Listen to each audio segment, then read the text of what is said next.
Topic का नाम है टेलीस्कोप। ठीक है, कॉमनली हम पढ़ते हैं दो तरीके के टेलीस्कोप। एक का नाम है रिफ्रैक्टिंग टाइप टेलीस्कोप और दूसरा है हमारे पास में रिफ्लेक्टिंग टाइप टेलीस्कोप। एक है रिफ्रैक्टिंग टाइप टेलीस्कोप, एक है रिफ्लेक्टिंग टाइप टेलीस्कोप। इसमें हम सिर्फ और सिर्फ लेंस का यूज करते हैं, दो लेंस, और इसमें हम मिरर और लेंस के कॉम्बिनेशन का यूज करते हैं। ठीक है, तो सबसे पहले हम पढ़ेंगे रिफ्रैक्टिंग टाइप टेलीस्कोप। तो देखो, रिफ्रैक्टिंग टाइप टेलीस्कोप टॉपिक का नाम है बेटा हमारे पास में ये रिफ्रैक्टिंग टाइप टेलीस्कोप। इस टेलीस्कोप को एस्ट्रोनॉमिकल टेलीस्कोप के नाम से भी जाना जाता है। एस्ट्रोनॉमिकल टेलीस्कोप के नाम से भी जाना जाएगा बच्चों।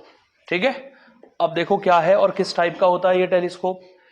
इस टेलीस्कोप में जो पहला लेंस होता है, फर्स्ट वाला लेंस, वो लार्ज एपर्चर का होता है, बड़ा एपर्चर होगा। ठीक है, बड़ी फोकल लेंथ होगी और पावर कम होगी। फोकल लेंथ ज्यादा है तो ऑब्वियसली पावर क्या होगी, कम होगी। ये पहला लेंस है।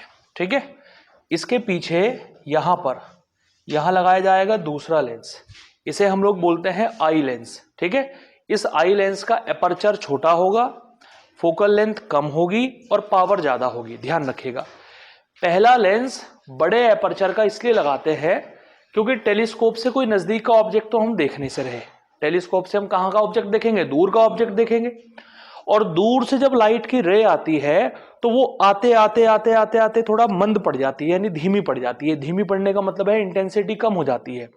तो लाइट की जो गैदरिंग है वो ज्यादा से ज्यादा हो सके, ज्यादा से ज्यादा लाइट टेलीस्कोप के अंदर आ सके, इसीलिए पहला लेंस हमेशा बड़े एपर्चर का लगाया जाता है बच्चों। ठीक है, अच्छा, दोनों लेंस के सेंटर से एक लाइन पास होगी कुछ ऐसे। ये लाइन हो गई हमारे पास में प्रिंसिपल एक्सिस। ठीक, ये हो गया इसका ऑप्टिकल सेंटर O1 और ये हो गया इसका ऑप्टिकल सेंटर O2।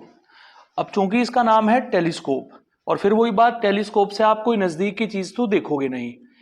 टेलीस्कोप से आप हमेशा दूर का ऑब्जेक्ट देखते हो ना, दूर का ऑब्जेक्ट। और दूर से लाइट की जो रेज आएंगी ना बेटा, वो कुछ इस तरीके से आएंगी। दूर से लाइट की जो रेज आएंगी वो कुछ इस तरीके से आएंगी। ध्यान रखिएगा, दूर से लाइट की रेज कुछ ऐसे आएंगी, जैसे कि ये लाइट की रेज आपकी इनफाइनाइट से आ रही हैं। इनफाइनाइट से, बहुत दूर का ऑब्जेक्ट आप देख रहे हो। समझ आ रही है बात। पहले लेंस पर आकर पढ़ेंगी। पहले लेंस का नाम है ऑब्जेक्टिव लेंस और इसकी फोकल लेंथ है FO। दूसरे लेंस का नाम है आई लेंस और इसकी फोकल लेंथ है FE। ठीक है, जब पहले लेंस पर लाइट आकर इंसिडेंट होगी तो ये वाली लाइट तो यहां से ऐसे निकल जाएगी सीधी, ये लाइट यहां से यहां आकर मिलेगी और ये लाइट यहां से यहां आकर मिलेगी। यानी पहले लेंस की वजह से इमेज बन गई बेटा यहां पर, बन गई पहले लेंस की वजह से इमेज यहां पर। अब बताओ, पहले लेंस के लिए ऑब्जेक्ट का काम कौन कर रहा है। पहले वाले लेंस के लिए हम चूंकि बहुत दूर का ऑब्जेक्ट देख रहे हैं बहुत दूर का, इसीलिए लाइट इनफाइनाइट से आ रही है। ऑब्जेक्ट इनफाइनाइट का काम, मतलब इनफाइनाइट जो है वो ऑब्जेक्ट का काम कर रहा है। और पहले लेंस के लिए तीनों लाइट यहां आकर मिल गई, तो पहले लेंस के लिए इमेज बन गई यहां पर। बोलो समझ आया नहीं आया। अब इसमें एक छोटा सा कंसेप्ट है बेटा। कंसेप्ट ये है, जब लाइट की रेज बहुत दूर से आती हैं तो वो लेंस को पास करके फोकस पर मिलती हैं। आकर कहां मिलती हैं, तो ये जो डिस्टेंस हो गई आपके पास में यहां से यहां तक की, इसे हम कहेंगे focal length of objective lens. Focal length of objective lens. और पहले लेंस की वजह से ये जो इमेज बनी है यहां पर, ये दूसरे लेंस के लिए काहे का काम करेगी, ऑब्जेक्ट का काम करेगी। ये जो यहां से यहां तक की डिस्टेंस है ये कहलाएगा U। क्या कहलाएगा, और बताओ कौन सा लेंस है हमारे पास में, तो ये बन जाएगा हमारे पास में UE। जल्दी से बताओ समझ आया नहीं आया। तो बताइए, फर्स्ट वाले लेंस के लिए ऑब्जेक्ट का काम कौन कर रहा है, पहले लेंस के लिए ऑब्जेक्ट का काम कर रहा है इनफाइनाइट। इमेज बन रही है यहां पर पहले लेंस की वजह से फोकस पर, ये डिस्टेंस हो गई FO हमारे पास में। अब पहले लेंस ने जो इमेज बनाई है वो दूसरे के लिए काहे का काम करेगी, ऑब्जेक्ट का काम करेगी। ये जो यहां से लेकर यहां तक की डिस्टेंस है ये दूसरे के लिए ऑब्जेक्ट का काम करेगी और ये हो जाएगी UE। क्या हो जाएगी? इस केस में अब वो जो फॉर्मूला आपने पढ़ा था ना माइक्रोस्कोप में MO इंटू ME, वो फॉर्मूला यहां नहीं लगेगा। यहां मैग्निफिकेशन का एक फिक्स फॉर्मूला है बिल्कुल, और वो फिक्स फॉर्मूला है अगर फाइनल इमेज बनेगी हमारी 25 सेंटीमीटर पर, अगर फाइनल इमेज हमारी 25 सेंटीमीटर पर बनेगी बच्चों, तो मैग्निफिकेशन होगा मैक्सिमम, ध्यान रखिएगा। और मैक्सिमम मैग्निफिकेशन का फॉर्मूला होगा ये माइनस के FO अपॉन UE, ध्यान रखिएगा। माइनस FO क्या है?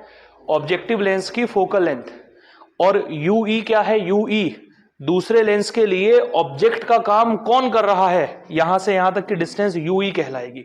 ये आपका मैक्सिमम मैग्निफिकेशन होगा अगर पहले लेंस की वजह से इमेज आपकी 25 सेंटीमीटर पर बनेगी।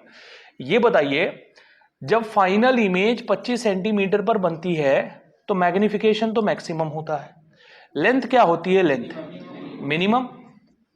और यहां टेलीस्कोप की लेंथ का मतलब लेंसेज के बीच के गैप से है। बताओ लेंस के बीच का गैप कितना है? ये कितना हो गया FO, ये कितना हो गया UE। तो मिनिमम लेंथ हो गई हमारे पास में mod FO plus mod UE। बोलो समझ आया नहीं आया? ठीक है, डन। कोई प्रॉब्लम किसी को? अब दूसरा केस देखिए इसका। अगर फाइनल इमेज आपकी बनती है बेटा इनफाइनाइट पर, ठीक है, तो मैग्निफिकेशन होगा मिनिमम। क्या होगा? और मिनिमम मैग्निफिकेशन का फॉर्मूला होगा ये माइनस के FO upon FE, minus FO upon, इसमें तो कुछ करने की जरूरत ही नहीं है। FO ऑब्जेक्टिव लेंस की focal length, FE eye lens की फोकल लेंथ, मैग्निफिकेशन आपका निकल जाएगा। और जो लेंथ होगी, लेंथ वो होगी मैक्सिमम, और मैक्सिमम लेंथ का फॉर्मूला होगा mod FO plus mod FE। ये हमारे पास में मैक्सिमम लेंथ की वैल्यू होगी बच्चों, mod FO plus mod FE। बताइए यहां तक क्लियर हुआ या नहीं हुआ? तो दो केस हमारे पास में बन गए। आपको अगर सवाल इनका बनाना है तो सबसे पहले अच्छे तरीके से फॉर्मूले को याद रखना पड़ेगा कि कौन सी कंडीशन में कौन सा फॉर्मूला आपको यूज करना है। ठीक है, ये वाला फॉर्मूला बताइए हम कब यूज करेंगे? जब फाइनल इमेज बनेगी 25 सेंटीमीटर पर। आप कैसे पहचान करेंगे फाइनल इमेज 25 सेंटीमीटर पर बन रही है? उसके नाम मैंने आपको बता रखे हैं। क्या तो वो सवाल की लैंग्वेज में कहेगा कि साहब मैक्सिमम मैग्निफिकेशन है, कहेगा मैक्सिमम मैग्निफिकेशन है, या वो कहेगा कि भाई मोस्ट स्ट्रेन्ड आई है, मोस्ट स्ट्रेन्ड आई है, या लेंथ को कैसा बताएगा? मिनिमम। ये साफ साफ आप लोगों से कहेगा। इस वाले केस की आप पहचान कैसे करोगे? क्या तो मोस्ट रिलैक्स आई की कंडीशन है। भाई खटर पटर बंद करो, एक तो लेट आए हो, अरे खटर पटर शुरू कर दी, शांति से बैठे रहो बिल्कुल। क्या तो आपसे ये कहेगा कि फाइनल इमेज बन रही है इनफाइनाइट पर, या वो आपसे कहेगा कि रिलैक्स आई की कंडीशन है। भाई रिलैक्स आई का केस है आपके पास में। इसी केस को हम नॉर्मल एडजस्टमेंट का नाम भी देते हैं। काहे का नाम देते हैं? नॉर्मल एडजस्टमेंट, ध्यान रखिएगा। इसी केस को हम मिनिमम मैग्निफिकेशन का केस कहेंगे और यही मैक्सिमम लेंथ का केस होगा। बताओ समझ में आया या नहीं आया? अब ये सारी बातें आपको अच्छे तरीके से याद रखनी है कि कहां कौन से फॉर्मूले को किस तरीके से हमें अप्लाई करना है, भूलना नहीं है बिल्कुल भी।